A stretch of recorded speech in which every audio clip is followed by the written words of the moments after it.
Hello and welcome to Do It Yourself channel. Today I will show you where to find the option on how to create and customize shortcuts for mute all sounds function in Samsung Galaxy S24 Plus phone.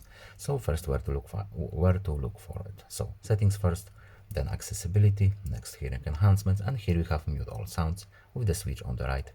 So when we open the option here, we have mute all sounds shortcut that we can enable, and now we have a few options. For example, when we open this menu, we have on-screen button, we can have the floating one.